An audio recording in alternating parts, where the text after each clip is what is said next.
주님 이 시간 주님께 영광 돌리는 시간 되기 원합니다. 주님이 기뻐하시는 예배, 주님이 받으시는 예배를 드리기 원합니다. 이 어려운 시절 가운데에서도 우리를 구별하시고 우리에게 주님을 향한 소망을 부어주시고 이렇게 만나서 교제하고 서로의 상황들을 나누고 기쁨을 나눌 수 있게 해주심에 감사를 드립니다. 우리가 함께 모여서 주님 다시 오시는 그날까지 함께 걸어갈 것입니다. 많은 일들이 있을 것입니다. 많은 어려움과 실패와 위기가 있을 것입니다. 하지만 주님께서 베드로를 일으켜 주셨듯이 우리도 일으켜 주실 줄을 믿습니다.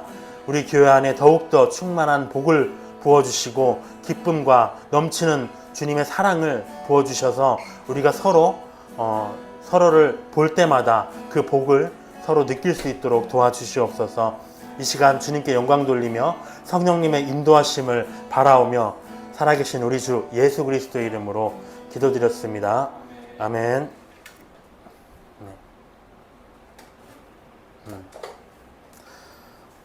오늘 누가복음 22장입니다. 누가복음 22장 61절에서 62절을 함께 읽도록 하겠습니다. 누가복음 22장 61절에서 62절을 함께 읽겠습니다.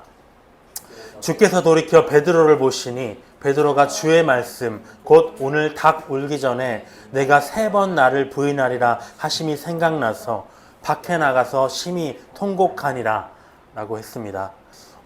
오늘 이 본문 말씀 속에서 베드로는 통곡을 했습니다. 우리가 신앙생활 하면서 통곡해 보신 일 다 있을 거예요. 근데 오늘 베드로의 통곡, 이건 슬픔의 통곡이지만 신앙이 성장하는 순간이기도 합니다.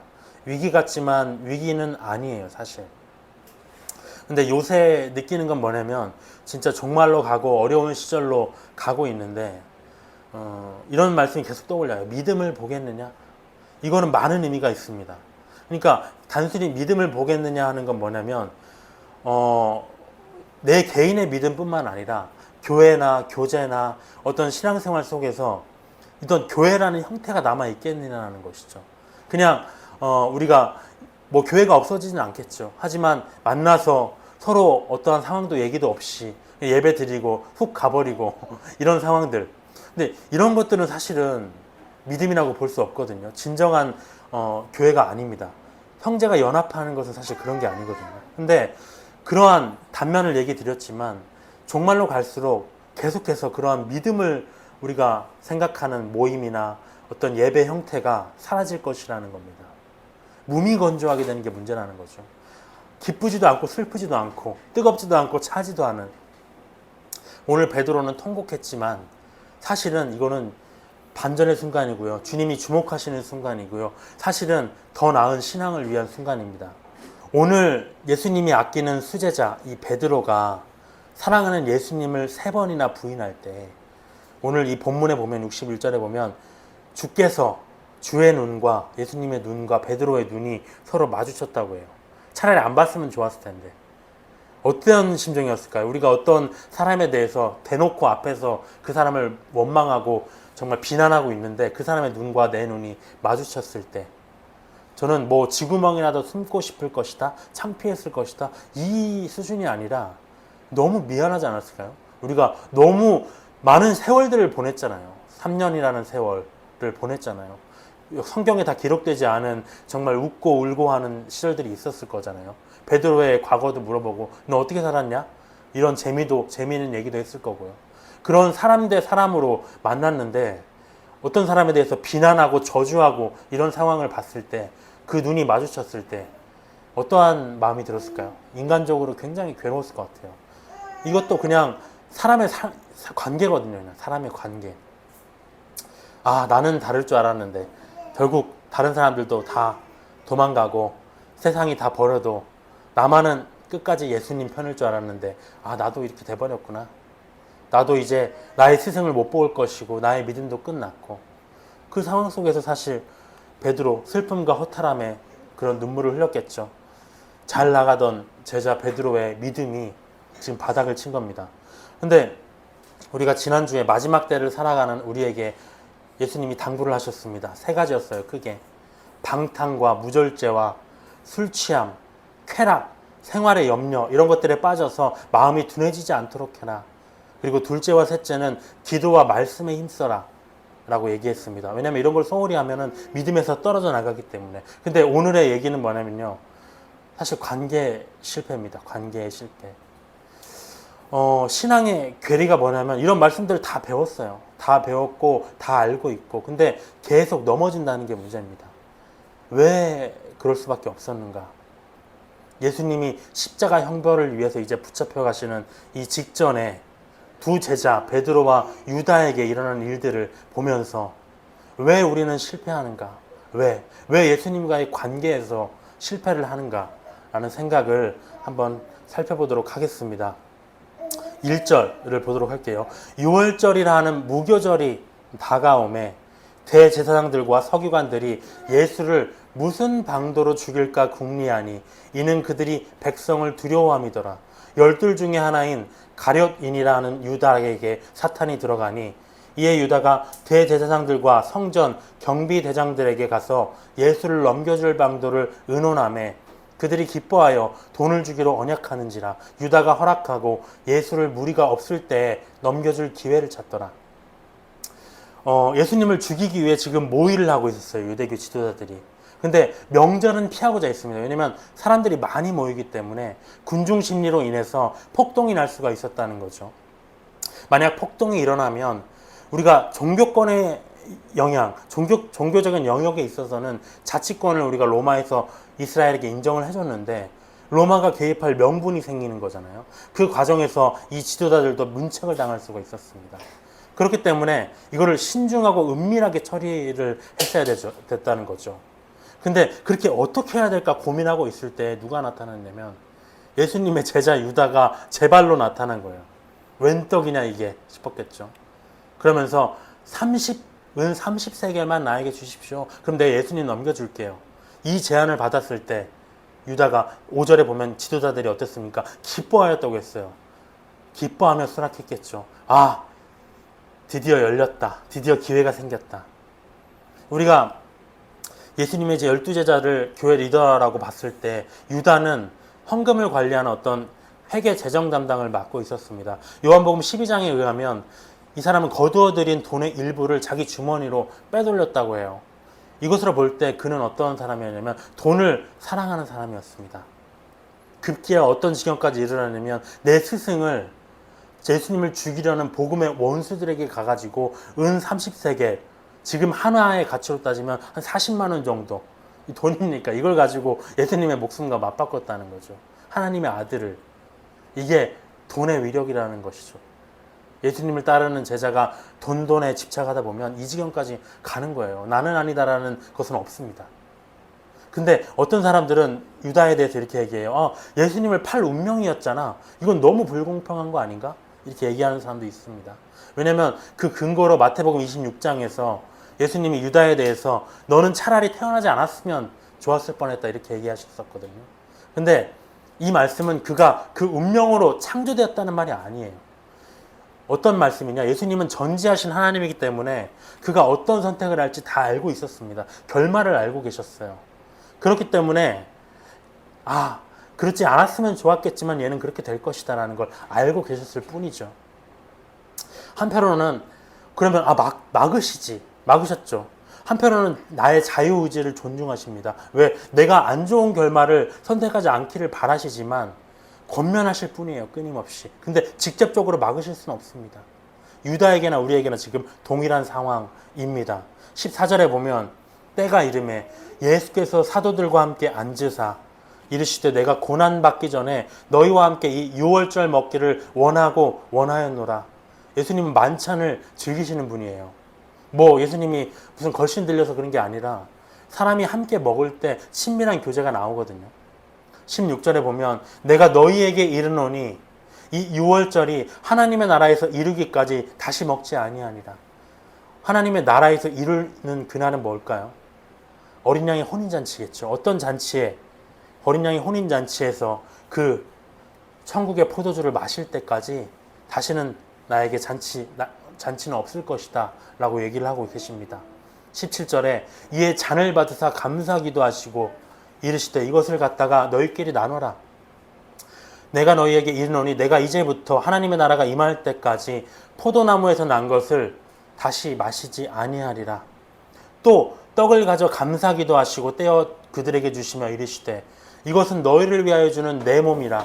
너희가 이를 행하여 나를 기념하라 하시고 저녁 먹은 후에 잔도 그와 같이 하여 이르시되 이 잔은 내 피로 세우는 새 언약이니 곧 너희를 위하여 붓는 것이라.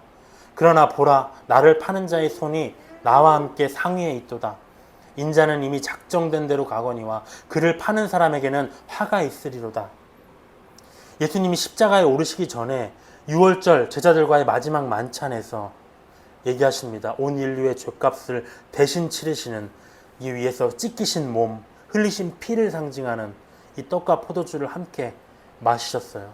더 이상 행위로 구원받는 구원의 율법의 언약이 아니라 믿음으로 구원받는 복음의 새 언약을 세우시는 순간입니다. 21절에 근데 뭐라고 했냐면 그 나를 파는 자의 손이 함께 있다고 했어요. 21절, 22절 인자는 이미 작정된 대로 가거니와 그를 파는 그 사람에게는 화가 있으리로다. 그들이 서로 묻되 우리 중에서 이 일을 행할 자가 누구일까 하더라. 성찬 때 예수님이 미리 말씀하셨어요. 경고하셨습니다. 마태복음 26장에서는 유다가 이 말씀을 듣고 내가 당신 팔자는 아니지요? 얼마나 뻔뻔하게 물어봤나요? 근데 예수님 뭐라고 하시냐면 네가 말하였도다 했어요. 직접적으로 경고를 하셨다는 거죠. 왜 유다에게 기회가 없었다고 얘기를 합니까? 분명히 얘기하셨어요. 네가 말하였네. 유다의 운명은 정해져 있던 게 아니라 내 의지에 따라서 충분히 새로운 운명을 개척할 수도 있었다는 겁니다. 근데 예수님의 책망을 듣고 뛰쳐나와가지고 자기의 계획을 실행하고 마는 거죠. 죄에 빠지면 이렇게 달려간다는 겁니다.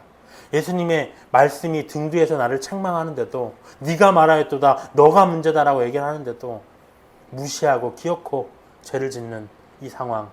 근데 재밌는 건 뭐냐면 유다의 이 실패, 베드로의 실패는 다시 일어났지만 유다의 실패는 일어나지 못했습니다.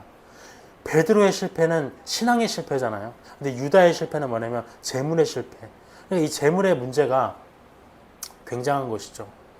회개가 나오지가 않는 것 같아요. 이 문제에 얽히면.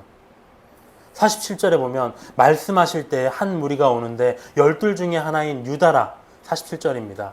하는 자가 그들을 앞장서 와서 예수께 입을 맞추려고 가까이 하는지라 예수께서 이르시되 유다야 네가 입맞춤으로 인자를 파느냐? 정말 처참하셨을 겁니다. 나를 부인하는 그 베드로의 눈을 보셨고요.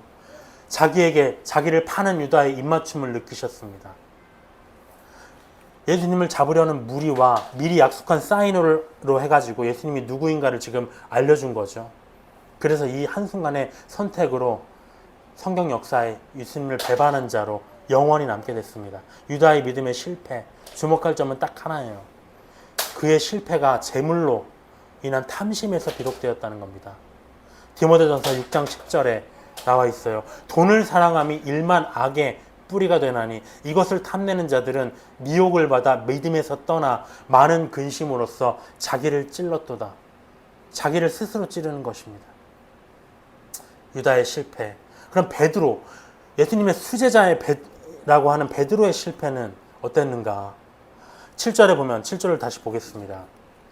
6월절 양을 잡을 무교절 날이 이른지라 예수께서 베드로와 요한을 보내시며 이르시되 가서 우리를 위하여 6월절을 준비하여 우리로 먹게 하라. 여짜오되 어디서 준비하기를 원하시나이까? 지금 예수님과 함께하는 하나하나가 제자들에게는 다 사역이에요.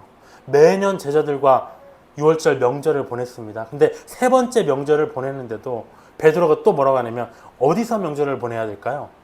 묻고 있는 거죠. 이건 뭘 의미하는가? 복음을 전하는데 제자들이 여전히 수동적이고요. 여전히 열정이 없음을 보여주는 단면입니다. 참 저도 마찬가지였어요. 어떤 목사님의 지시를 받는 입장일 때에는 뭘 시킬 때마다 그렇게 짜증이 나요. 아, 이걸 왜 하는 거야 대체? 이런 행사 왜 하는 거야? 맨날 보는 얼굴들끼리 캠프는 왜 가는 거야? 아니 몸도 안 좋으신데 왜 일을 벌리고 중요하지도 않은 일에 이렇게 집착을 하고 이렇게 꼼꼼하게 챙기시는 거야? 저는 의문이었어요. 근데 저는 요즘에 느끼는 거는 뭐냐면 이 불쏘시개 역할을 해야 된다, 리더가. 이걸 안 하면 동력을 잃는 것이 교회라는 것 같아요. 베드로도 예수님 밑에 있을 때에는 지도적이지 못했습니다. 아, 이번 명절 예수님이 준비하시겠지 뭐. 내가 괜히 나섰다가 또 욕먹겠지, 혼나겠지. 베드로 많이 혼났잖아요. 아, 그냥 시키는 것만 하면 돼. 그냥 시킬 때 하자. 이런 선택을 했겠죠. 근데 이제는 제자들의 시대입니다. 모든 것을 준비해뒀던 예수님은 이제 떠나실 거거든요. 그 후에는 이제 스스로 개척하고 헤쳐나가야 될 때입니다. 베드로의 믿음의 실패의 시작이 무엇이었나? 이 소극적인 신앙생활 태도에서부터 시작됐습니다. 교회 일에 더 적극적으로 참여해야 돼요. 모이기를 힘써야 됩니다. 모든 예배, 성경 공부뿐만 아니라 정말 교제하고 만나고 이런 것들이 정말 우선이 되어야 될 것 같아요. 교회 안에서 교회 사람들하고 만날 수 있는 접촉면을 늘리고, 근데 우리가 나중에 베드로의 모습을 또 알 수 있죠. 성령 세례를 받은 후에 또 리더로 변신을 해서 교회를 이끌어 나갑니다. 어쨌든 그래서 10절에 보면은 예수님이 또 준비를 하셨죠. 이르시되 보라, 너희가 성내로 들어가면 물 한 동이를 가지고 가는 사람을 만나리니 그가 들어가는 집으로 따라 들어가서 그 집주인에게 이르되 선생님이 너에게 하는 말씀이 내가 내 제자들과 함께 유월절 먹을 객실이 어디 있느냐 하시더라. 그리하면 그가 자리를 마련한 큰 다락방을 보이리니 거기서 준비하라 하시니 그들이 나가 그 하신 말씀대로 만나 유월절을 준비했다고 합니다. 마지막 유월절을 보내실 장소를 준비한 건 누구였냐? 3년간 예수님과 함께한 제자들이 아니라 물 한 동이를 들고 지나가던 이름 없는 자였어요. 전에 우리가 예수님이 예루살렘 입성하실 때 나귀 새끼를 준비한 것도 이름 없는 자입니다. 그러니까 드러내지는 않아도 마음속에 예수님을 모시고 사는 사람들이 있다는 것이죠. 자기 이름을 드러내지 않아도 예수님을 위해서 아낌없이 모든 것을 내어줄 헌신자들이 우리 주변에도 있습니다. 엘리야가 하나님 앞에 자기의 유별난 열심을 강조하면서 나 이만큼 했는데요, 공치할 때 자기 이름 드러내지 않고 우상 숭배를 거부한 7,000명이 우리 주변에도 있다는 거죠. 이러한 믿음을 가진 자들이, 이러한 열심을 가진 자들이 있었습니다. 24절을 보도록 할게요. 두 번째 믿음의 실패는 무엇이었냐? 또 그들 사이에 그중 누가 크냐 하는 다툼이 난지라. 예수께서 이르시되 이방인의 임금들은 그들을 주관하며 그 집권자들은 은인이라 칭함을 받으나 너희는 그렇지 않을지니 너희 중에 큰 자는 젊은 자와 같고 다스리는 자는 섬기는 자와 같을지니라. 앉아서 먹는 자가 크냐? 섬기는 자가 크냐? 앉아서 먹는 자가 아니냐? 그러나 나는 섬기는 자로 너희 중에 있노라. 너희는 나의 모든 시험 중에 항상 나와 함께한 자들인즉 내 아버지께서 나라를 내게 맡기신 것 같이 나도 너희에게 맡겨서 너희로 내 나라에 있어 내 상에서 먹고 마시며 또는 보좌에 앉아 이스라엘 12지파를 다스리게 하려 하노라. 이 말씀을 왜 하십니까? 결국에는 네가 그 나라를 바란다면 이 땅에서 누가 크냐 하지 말고 낮아지라는 거죠. 예수님을 잡으려 하는 자들이 지금 가까워 오고 있어요. 근데 제자들이 하는 건 뭐냐면 누가 제일 크냐? 지금도 마찬가지겠죠. 재림의 날이 가까우는데 어떤 교회가 제일 크냐? 어떤 신앙인이 제일 믿음이 좋냐? 다툼을 벌이는 것. 내가 제일 잘 나간다고 지금 서로 하고 있는 거잖아요. 이 사람의 인정이라는 게 신앙하고 관계가 없거든요. 근데 우리는 사람에게 받는 칭찬과 그 영광과 존귀가 얼마나 큰 우리에게 영향을 주는지 부인할 수는 없어요. 근데 제자들이라는 사람들은 원래 재림하실 때 1000년 동안 왕노릇 할 것이 약속된 자들이거든요. 근데 그거는 보이지가 않아요. 그것은 어떠한 상인지 보이지가 않고 지금 내가 커져야 되겠어. 그날에는 지금과 감히 비교할 수 없는 만큼의 큰 영광을 누릴 것입니다. 그러기 위해서는 낮아져야 된다는 거죠. 제자들의 마음은 하나님이 높이시기 전에 스스로 근데 먼저 높은 곳에 가 있었기 때문에 믿음에서 실패를 한 겁니다. 왕이신 하나님의 아들 예수님, 생각해보면 낮은 곳에 계속 계셨어요. 가난한 자, 포로된 자, 눈먼 자, 맹인과 못 걷는 자와 나병한 자를 섬기시고요. 그러니까 그분을 만나려면 우리도 낮은 곳에 가야 됩니다. 우리가 이제 이동할 텐데 참 그분들을 섬긴다는 게 쉽지가 않아요. 저도 당장 이동 시간이 이제 한 30분 늘어날 거고요. 여기 계신 분들도 다 마찬가지 되겠죠. 그분들을 붙잡고 섬겨야 되는데 참 섬긴다는 게 힘들어요. 아, 요 정도 했으면 됐지 뭐 이렇게 항상 마음이 돼요. 더 어떻게 해? 라는 생각이 들어요. 더 어떻게 해야 될 것 같습니다, 이제는. 왜냐면 예수님의 시선이 그러한 자들 속에 있기 때문에. 31절에 보면 시몬아 시몬아 보라 사탄이 너희를 밀가부르듯 하려고 요구하였으나 그러나 내가 너를 위하여 네 믿음이 떨어지지 않기를 기도하였노니 너는 돌이킨 후에 너의 형제를 굳게 하라. 이 말씀은 굉장히 중요한 말씀이에요. 우리가 밀을 까부르는 것 저는 본 적이 없어요. 근데 뭐냐면 수확한 밀에서 이렇게 껍질을 분리하려고 바람이 부는 곳에서 이렇게 터는 거라고 해요. 그러면 날아가잖아요. 그러니까 사탄이 베드로를 밀가부르듯 한다는 건 뭐냐면 밀 껍질이 떨어지듯이 그가 믿음에서 떨어져 나가도록 세차게 흔들어 댈 것을 의미합니다. 너 믿음에서 실패할 거야 이 예언을 하신 거예요. 그러고 나면 사탄이 요구한다고 합니다. 뭘 요구하느냐? 하나님께 청구한다는 것이죠. 누구에 대해서? 베드로에 대해서. 하나님 앞에 가서 사탄이 뭐라고 하냐면 이 베드로 예수님 3번이나 부인한 자거든요. 이 사람 천국 가면 안 됩니다. 이 사람 지옥 가야 됩니다. 그 영혼의 소유권을 나에게 주십시오. 유다도 마찬가지였겠죠. 이 사람 예수님을 판자입니다. 지옥 가야 됩니다. 그렇게 요구할 것임을 말하는 겁니다. 사탄이 모세의 시체를 달라고 유다서에서 요구했었거든요. 왜냐하면 그 사람 하나님이 반석을 명하여서 물을 내주라고 했는데 쳐서 줬잖아요. 하나님 말씀 배반하고 가나안 땅에 들어가지 못한 자잖아요. 그 사람 지옥 가야 됩니다. 저한테 주시죠 요구했잖아요. 근데 미카엘이 너는 복음에 대해서 모르고 있어. 하나님이 너를 책망하기를 원한다고 얘기했습니다. 마찬가지 상황이에요. 근데 만약에 예수님이 이러한 상황을 아신 예수님이 믿음이 떨어지지 않도록 기도하지 않았더라면 유다처럼 배반자가 됐겠죠. 믿음을 완전히 떠났겠죠. 그럼 어떻게 되느냐? 흩어진 제자들이 결집도 하지도 못합니다. 이 세상에 복음을 전할 초대교회도 없어집니다. 사탄이 너무 좋아하는 시나리오였잖아요. 근데 이 상황을 미연에 방지할 수가 있었습니다. 베드로가 만약 예수님의 말씀을, 경고의 말씀을 주의 깊게 들었더라면 아, 나 이럴 수 있는 거야? 사탄이 나에게 이렇게 접근한다고? 조심했더라면 33절에 그가 말하되 주여 내가 주와 함께 오게도 죽는 데에도 가기를 각오하였나이다. 이르시되 베드로야 내가 너에게 말하노니 오늘 닭 울기 전에 네가 3번 나를 모른다고 부인하리라. 그러니까 사람은 벌어지지 않은 일에 대해서 장담해요 늘. 말씀의 경고를 받아도 이 말씀이 나에게 직접적으로 오기 전까지는 아, 뭐 이런 일을 내가 겪겠어라고 생각하는 게 사람입니다. 근데 이 베드로의 말처럼 이 말씀, 그 경고의 말씀은 뭐 사탄이 나를 요구하고 믿음에서 정말 떨어지지 않기를 요구하시고 사탄이 나를 밀가부르듯 하려고 하고 이 말씀들은 다가오지가 않는 거죠. 왜? 나는 지금 잘하고 있는데. 3번의 이 믿음의 실패의 3번째 원인. 2번째는 그거였죠. 2번째는 낮은 곳에 있지 않고 그 마음이 높은 곳에 있었다면 3번째 원인은 뭐냐면 말씀의 권면을 무시한 겁니다. 우리도 마찬가지입니다. 공부하면서 어떤 말씀이 다가올 때 아, 그럴 리 없다. 사실 화날 때도 있어요. 아, 나는 안 그러는데. 하지만 간과하지 말고 조심해야 된다는 거죠. 35절에 그들에게 이르시되 내가 너희를 전대와 배낭과 신발도 없이 보내었을 때 부족한 것이 있더냐? 이르되 없었나이다. 과거에 신앙훈련을 시킬 때 이렇게 하셨잖아요. 근데 이르시되 이제는 전대에 있는 자는 가질 것이요 배낭도 그리하고 검 없는 자는 겉옷을 팔아서 살지어다.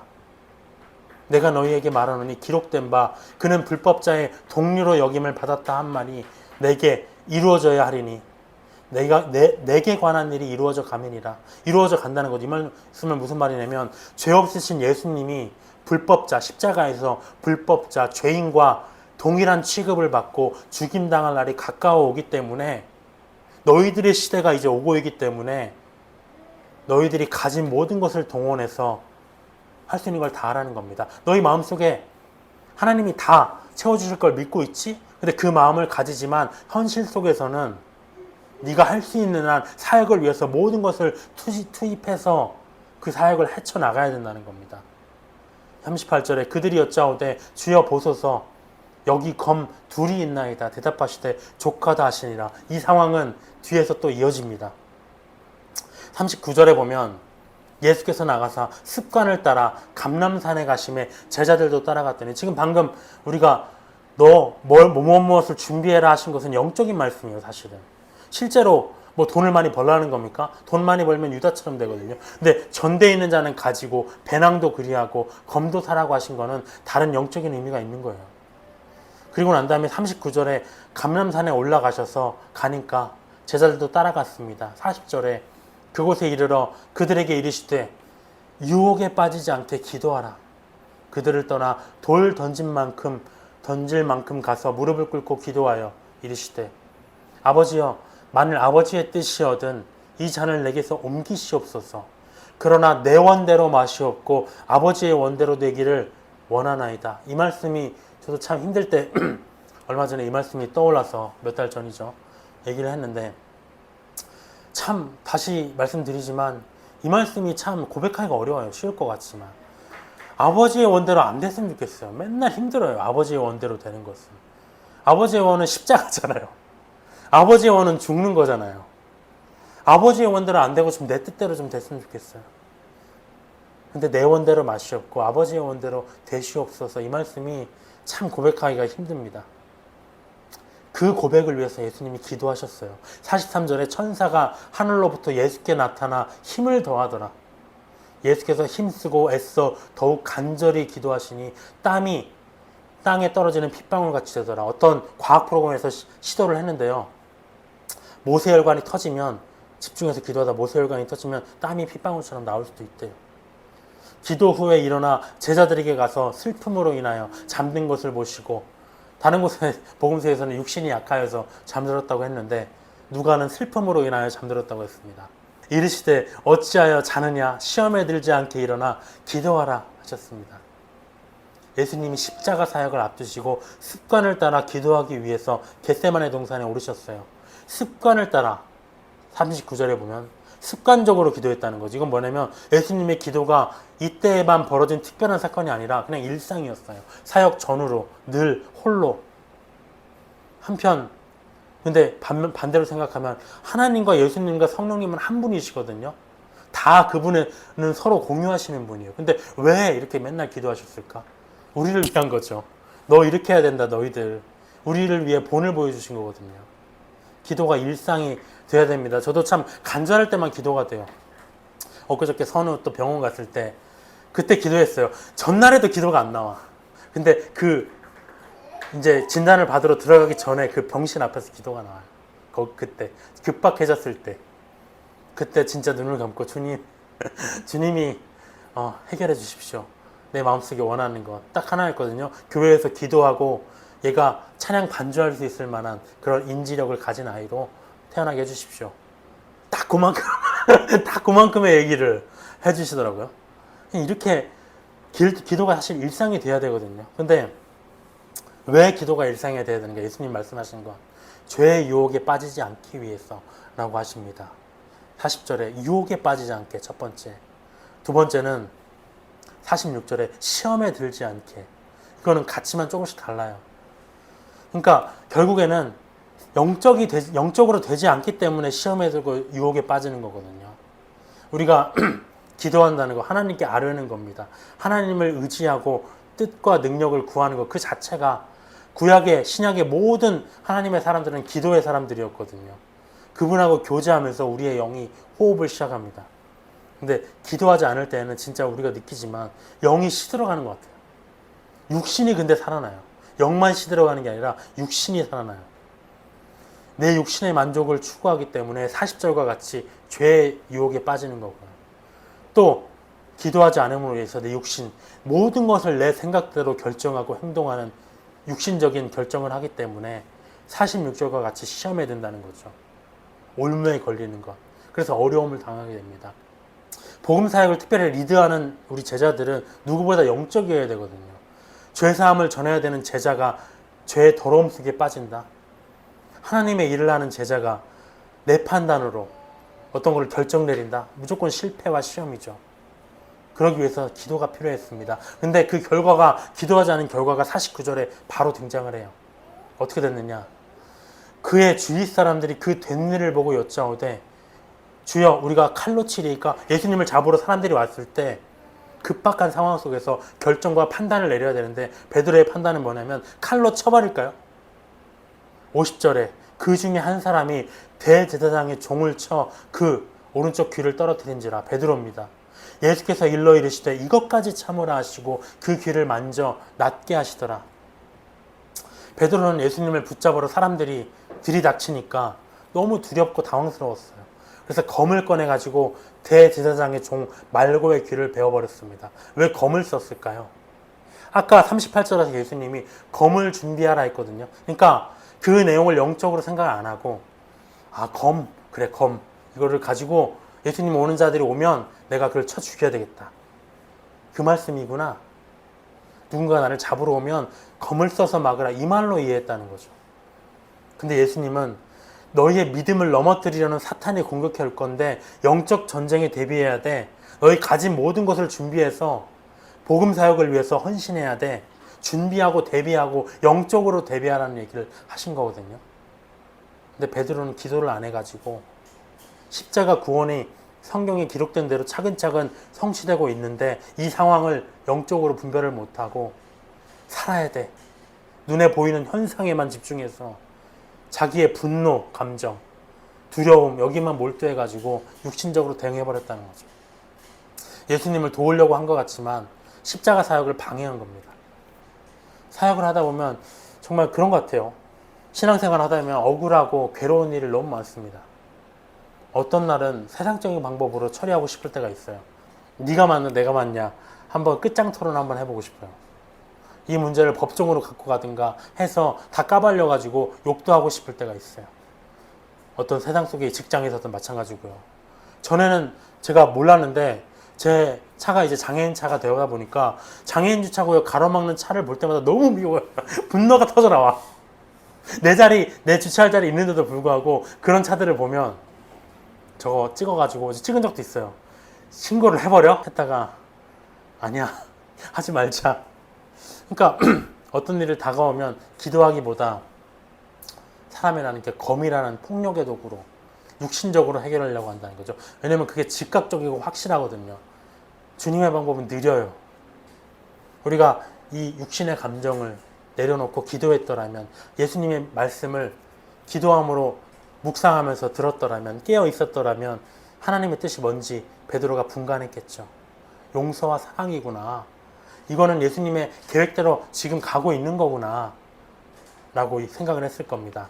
참 그래서 51절에 보면 뭐라고 하시냐면 네가 이것까지 참았어야 됐다 얘기하셨습니다. 너 이것까지 참았어야지.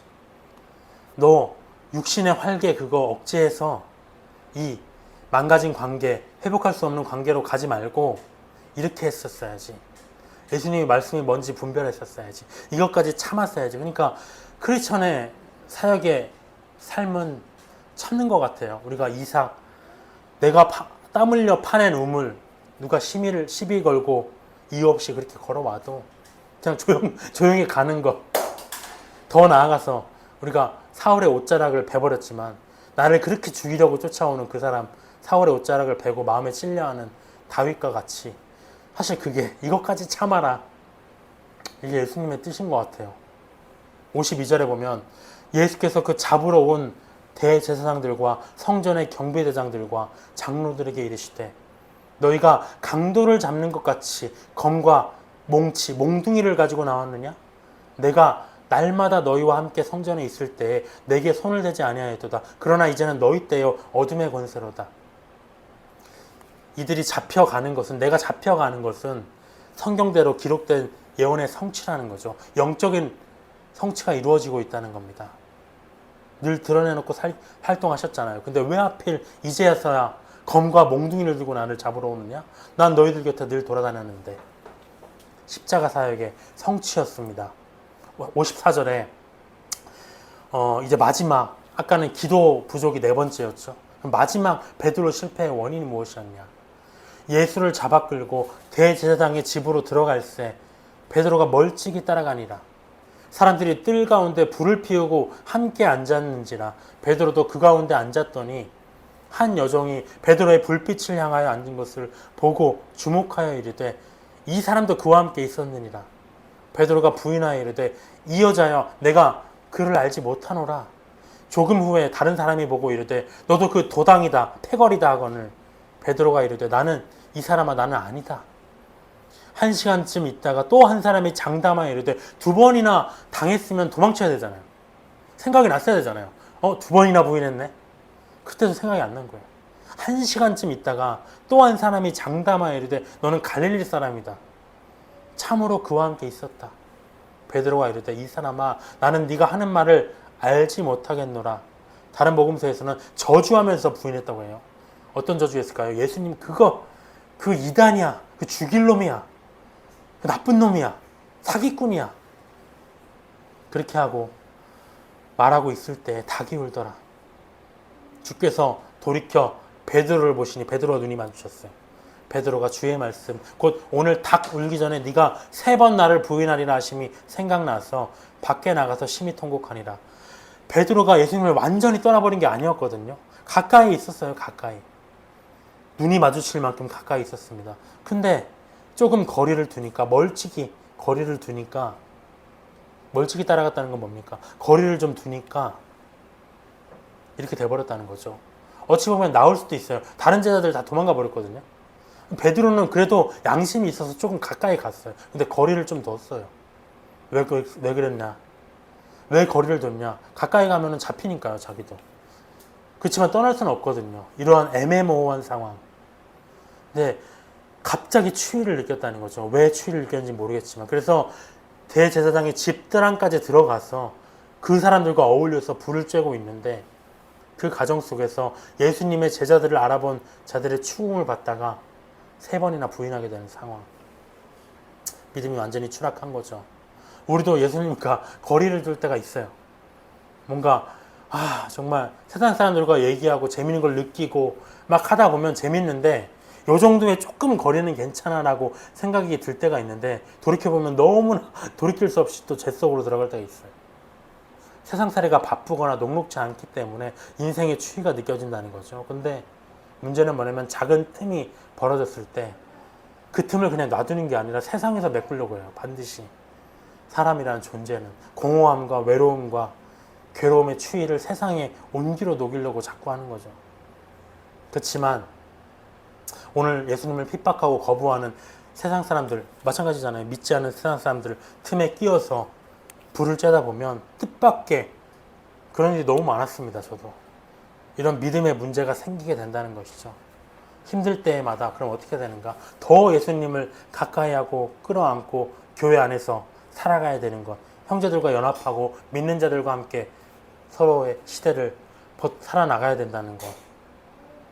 63절에 지키는 사람들이 예수를 희롱하고 때리며 그의 눈을 가리고 물어 이르되 선지자 노릇하라. 너를 친 자가 누구냐? 이 외에도 많은 말로 욕하더라. 날이 새매 백성의 장로들 대제사장들과 서기관들이 모여서 예수를 공회로 끌어들여 이르되 네가 그리스도면 우리에게 말하라. 내가 말할지라도 너희가 믿지 아니할 것이요 내가 물어도 너희가 대답하지 아니할 것이니라. 그러나 이제부터는 인자가 하나님의 권능에 우편에 앉아 있으리라. 다 이르되 그러면 네가 하나님의 아들이냐? 대답하시되 너희들이 내가 그라고 말하고 있노라. 그들이 이르되 어찌 더 증거를 요구하리요? 우리가 친히 그 입에서 들었노라. 홀로 싸우고 계십니다. 3년간 정성스럽게 택하고 가르치고 내 증인이 될 걸라고 생각했던 제자들이 다 떠나고 홀로 지금 싸우고 계세요. 소망이 되는 건 뭐냐면 유다를 나중에 우리가 성령 세례를 받고 유다를 제외한 나머지 제자들은 다 예수님의 증인이 되었죠. 복음을 위해 죽음을 각오한 순교자가 됐습니다. 지금 오늘의 실패의 내용들, 그러니까 우리도 언제든지 유다가 될 수 있고 베드로가 될 수 있어요. 근데 중요한 건 뭐냐면 또 일어나야죠. 또 일어나야 되고 가장 좋은 건 미연에 방지해야 되고요. 잠언서 24장 16절에 이렇게 되어 있습니다. 의인은 7번 넘어질지라도 다시 일어나리와 악인은 재앙으로 말미암아 엎드려지느니라. 베드로와 유다의 내용입니다. 유다는 후회하면서 자살해버렸고요. 자기의 잘못을 깨달았지만 베드로는 자기의 잘못을 깨닫고 회개해서 다시 예수님의 사랑을 고백하고 회복이 됐어요. 예수님의 기도 덕분에 우리가 이 어려운 시대를 잘 살아가야 됩니다. 기도로 이 시간을 마치도록 하겠습니다.